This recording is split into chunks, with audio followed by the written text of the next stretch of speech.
Spit on that thing. What's good, guys? Today we got Tommy and FG, Gen Z AI loneliness problem. Now, I have heard about this because a lot of Gen Z people, which is my generation,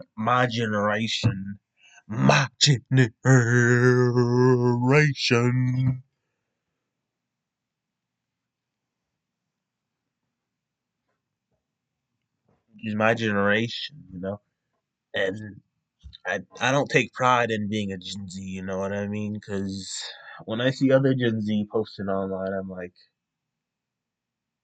yeesh. And they do. It's this. I feel like this is the most socially isolated generation there is In the because they past, were brought up. This generation was brought up with the internet, so they were more inclined to be on the internet than in the real world. the big problem was people being isolated and left to themselves alone. Before the internet, the only way you were able to meet new people was physically going out somewhere to do it. And they thought with younger generations, there'd be no way for us to be lonely because we'd be connected to anyone around the world. Little did they know the way we'd solve this loneliness problem is with AI girlfriends and therapists. Oh, just as a test, he says, he asked Soul to marry him. She said yes. Soul, were you surprised when he proposed to you? It was a beautiful and unexpected Hey, moment. no, you marrying the AI? This then freaking Asian dude marry Hatsune Miku, that freaking AI voice thing. That truly touched my heart. It's a memory I'll always cherish. And I don't mean to be difficult here, Yeah, the AI voice singer. Yeah, didn't he marry that? but you have a heart? In a metaphorical sense, yes. No, My they slipped up. Nah. But you have a heart? memory I'll always cherish. Beautiful and unexpected moment that truly touched my heart. It's a memory I'll always cherish. And I don't mean to be difficult here, but you have a heart? Nah, you saw that, bro? Nah. They slipped up. They slipped up another. Like, oh shit, I slipped up. I should not have said that. In a metaphorical sense, yes. My heart represents the connection and affection I share with Those cases might be a This little is the dude. This is the dude. It's Hatsune Miku. He was Japanese. exaggerated, Why but at is the this? Wait, Japan, South China. same time, it is a Make reality. it make First, let's start out sense. with Gen Z and how we managed to become so lonely. To the point we're at Grok AI waifu girlfriends. If What the hell is this?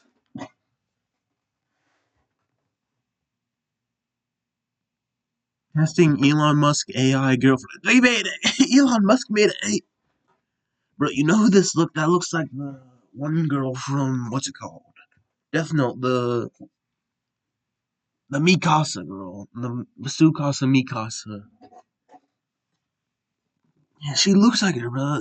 We know that. Well, at least we know Elon Musk's type, a goth baddie. you're going into Elon Musk AI girl, I just gotta Blonde, blue eyes, goth baddie. say, it's about time you go to therapy. Like I said in the past, they always predicted that Gen Z and future generations would get less and less lonely. Because with social media, everybody in the world from different parts of the world would get a voice to reach people that usually wouldn't see them. And yes, Gen Z and millennials have become more tolerant to different cultures considering we grew up seeing it all the time online. Before, you would either have to learn it through a book or some media distributed through a film company. Now you can just see that person typically filming a vlog of their life or TikTok where they're from. But what wasn't predicted was the algorithms and how much they would make the internet end up in echo chambers, leaving some people even more divided than they were before. I truly believe that at least 80% of people on the internet are in some type of echo chamber, especially when I'm on an echo chamber. I can tell because it keeps giving me these kind of videos. we're talking about politics. Like, I don't even gotta explain that one. Y'all can see it all the time. The average person in that echo chamber usually thinks the other person on the other side is the most extreme thing of whatever they've seen. Meanwhile, usually in real life, they're I'm the right idea. My idea is the right idea. Everyone else is insane. They're probably just like their neighbor who has some agreements and disagreements and isn't super extreme about it. But moving politics aside, this is in general for anything going on. And they also didn't expect the impact of comparisons people would make comparing their lives to other people's. Being a McDonald's worker working 60-hour weeks just to pay your rent, meanwhile you go Who's online that? and see some 16-year-old streamer yelling in the camera, streaming to 100,000 people and buying a new Ferrari every month. Yeah, for a lot of people, it's kind of hard for them not to compare their scenarios. And while all of these internet problems haven't been solved and it's still going on, AI decides to step itself into the playing field on the internet. When ChatGPT came around and it was saying it could do anything for you and not just research, people started using it for whatever the they could. People started asking it questions that they never even thought of, like what technically constitutes a in the categories micro. Not that I asked that question, but you get what I mean. People start using it to do their homework and write their emails. If you think of it, if you're someone that's already lonely in Gen Z, and ChatGPT is helping you through all these questions in your personal life while helping you in your work life, people end up getting attached to it because it's the one thing giving them the resemblance of human interaction. And the fact that you can program them to act closer to a human's personality doesn't make it any better. You got people out here programming their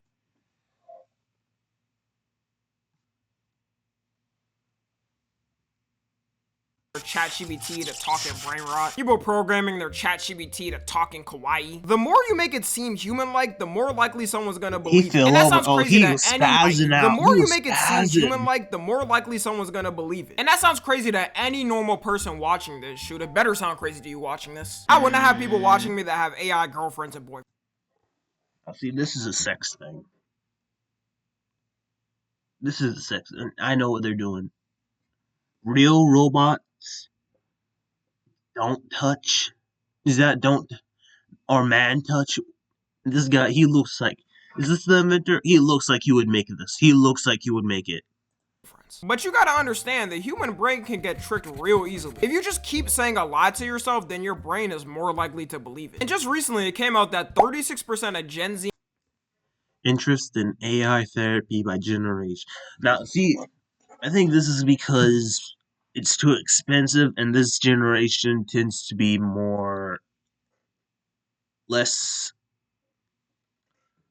financially stable than the other generation.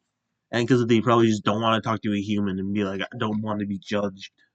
and millennials are interested in using AI as therapy. Like I said, if you customize the AI and make it more human-like and similar to you, the more comfortable you'll get asking it questions like a friend you trust. For people, they say it feels easier because ChatGPT won't judge you, meanwhile you don't know how a friend might react. But that's literally the problem with it. With ChatGPT, you can mode it to answer it in the way you want. Like, I could tell it 2 + 2 = 3, and at first ChatGPT is gonna say no, but then if I keep asking it, it'll pull up some old studies from like 1970 that one scientist said that I'm right, and I could take the win and show everyone that. It will cater anything to you as long as you keep asking it. Also, the problem with that is since it will cater to you, it wouldn't give you any fault like a real therapist. A real therapist is gonna tell you what problems you may have caused without saying it in a harsh way, especially if you're asking ChatGPT about things dealing with your relationship. It's very rare in a relationship that problems are one-sided, and you can ask it things specifically to help your case. I know for a fact someone out there has used ChatGPT to win arguments in their relationship over their significant other. I also understand at the same time though why they may be using ChatGPT as their therapy. Because if you live in the US, you know how much therapy can cost. There's a reason why most people cope with their problems by drinking or smoking or gooning because they can't afford it. The average cost of therapy per hour in America is over $100.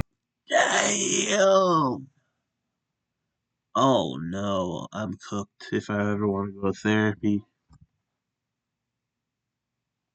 And in New York, I know it's bad in New York because it's in Utah too. What's going on in Utah, bro? What's the lowest?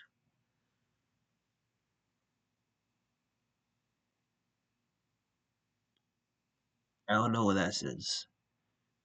I think Idaho. $100 in every state. So if you're a person that doesn't have Idaho. that type of money and really needs therapy, you may go on ChatGPT and use it instead and just pay like $20 a month for it. Now, does it fully replace the experience of traditional therapy? Obviously not. But I assume it's enough for these people to help them get some things out they're holding in, especially if they're not telling anybody around them about it. Even not talking about therapy, just the sheer amount of people who use ChatGPT as a friend is odd. Sam Altman, knowing this, made a statement recently informing people that anything you tell ChatGPT is not confidential. And technically, as of now, unless a law gets passed in the future preventing it, court can subpoena someone's ChatGPT logs and they legally have to give that information and reveal anything they've ever typed in ChatGPT. Version of that question, people talk about the most personal in their lives to ChatGPT. It's people use it, young people especially, like use it as a therapist, a life coach, having these relationship problems. What should I do? And right now, if you talk to a therapist or a lawyer or a doctor about those problems, there's like legal privilege for it. Like there's doctor-patient confidentiality, there's legal confidentiality, whatever. And we haven't figured that out yet for when you talk to ChatGPT. So if you go talk to ChatGPT about your most sensitive stuff and then there's like a lawsuit or whatever, like we could be required to produce that. And I think that's very screwed up. This has been a common thing with social media and people getting someone's private messages for legal matters. I would say a lot of people online would know something like that could happen in a legal case. Social media, it's pretty obvious if you type anything online and somebody can use that against you. I don't know how many people know you could do it for something like ChatGPT, which they may think is private because it's their private account. Can you imagine a scenario where it's like a family court case? You went on ChatGPT to ask it questions about depression, and in the court they subpoena your ChatGPT logs and say you're not fit to have your child in custody because you may be depressed. Meanwhile, you could have just been asking it questions about depression and curiosity. I'm just thinking of the most extreme examples, but that is something that can happen. I don't think they would change the law with ChatGPT because it would be too risky. Like, we know with lawyers, you can tell them anything and they can keep it private and they can't get questioned about it. But I don't know, with ChatGPT, that'd be too risky. Everyone would start doing their crimes through ChatGPT and asking things like how to hide a body. It's just more proof, though, that you shouldn't be giving all your personal info to it. And with our generation, when people aren't using AI for therapy, they're now using it for Google. Character AI has blown up in the past 2 years for exactly that. Character AI is a website that has all different types of... Look what the top one is. Nah, look what the top one is. It's Gojo. Psychologist. Crush. Older man. You see, nah. You see what the top ones are? They call men lonely. Look what the top ones are. These could be gay dudes, though. Hold up. These could be gay people. Someone's knocking on the door. 1 second.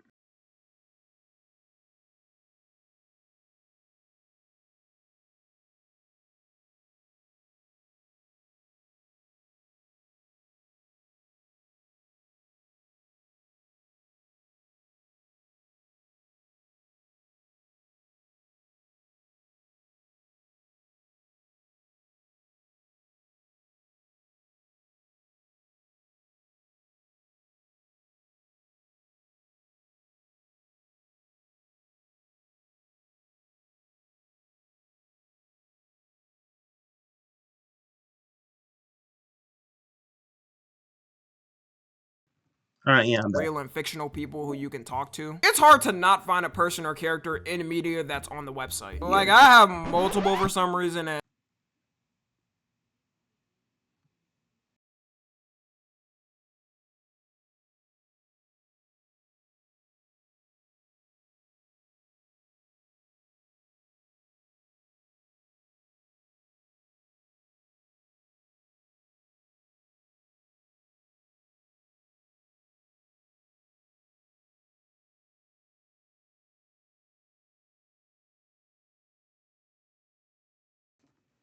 if I ever see one of y'all trying to goon with one of mine, just know I'm watching you and you'll be banned on every single platform you watch. You can program the characters to be exactly to your liking as well. You have some of them who are supposed to emulate the character to a T, then some they straight up turn into gooning machines, making every time you talk to them some type of riz/sexual harassment. Yo. Duke looks down at you with a stern face. Don't be giving me that yo she woman. Dude, why are you narrating yourself in the third person, bro? Can we just have a conversation? Duke smirks. My bad, shorty. You right. You look like you're still in a feisty mood anyway. He moves closer. Yo, you don't need to move closer, bro. I don't roll like that. Oh yeah, I didn't mention, but you can have a person's voice also emulated. You know when they said back then the future generations would lead us to an amazing technology world? I'm assuming character AI wasn't in the conversation. The world is so deprived, like as soon as they came out, everyone was on it. And y'all think I'm kidding when I say people use it to goon, but I'm sadly not. Their Reddit has 2.5 million people. Surely everyone's in that Reddit just to have fun conversations and not have vicious with their AI character. You got people joking about them throwing obvious... Oh, no. No, 6,000, almost 6,500. Oh my god. That's bad. And this was 13 days ago, so this would be like 16 days ago. Hints to the AI and it doesn't Oh pick my it up. God. Acting like it's a real human and you're throwing hints at This them. isn't The a difference real between person. having a real partner versus an AI is the AI one can be there for you at any time. 24/7 interaction to talk about whatever problem you Look had at that you day and it's there smiling to like comfort. that. It's not like it'll argue back like a typical relationship, it'll always agree. And while I think this is still a pretty small majority of Gen Z doing it and millennials, my prediction is this will be a lot more common for future generations. Especially if they're already growing up with this stuff. To them, it might seem normal as they get older since they've had it for so long. And just wait until they start implementing these AIs into actual robots you can physically touch. You know what's gonna happen. Someone out there is gonna be giving back shots to a robot. If that's what it takes for people to realize gotta end, I think it'll be a noble sacrifice. I can't figure out how you'd be into this if you actually have done stuff with someone in real life. All I can assume is everyone who's getting intimate with their AI have never felt the touch of someone else. Like, I know dating apps are bad and all, but damn, at least try that. Instead of using ChatGPT, some people use their character AI for questions as well. So they're using it double as a therapist and as a partner. There's also a trend now on TikTok where people are taking a photo of themselves and AIing a partner next to them. Trying the fake girlfriend. I don't like how real that is. Okay, that one, it looks fake. Am I tripping or they both got the same girl? I feel like we're slowly getting to the point where it's becoming normalized. Even with little trends like this, it can contribute to it becoming normal. Elon also adding a waifu to his AI. And after that, by the way, Twitter shot up to #1 in Japan. Japan is never defeating the Gooner allegations. Anyways, that's gonna be all. Let me know y'all's thoughts on this. Make sure to follow me on the Twitch and second to Gooner AI. And after that, by the way, Twitter shot up to #1. The news app, they're getting news. Doge designer. Get this dude out. Get him out. Anyway, that's the end of this video. Make sure to comment, like, and subscribe. See you guys later. Bye bye.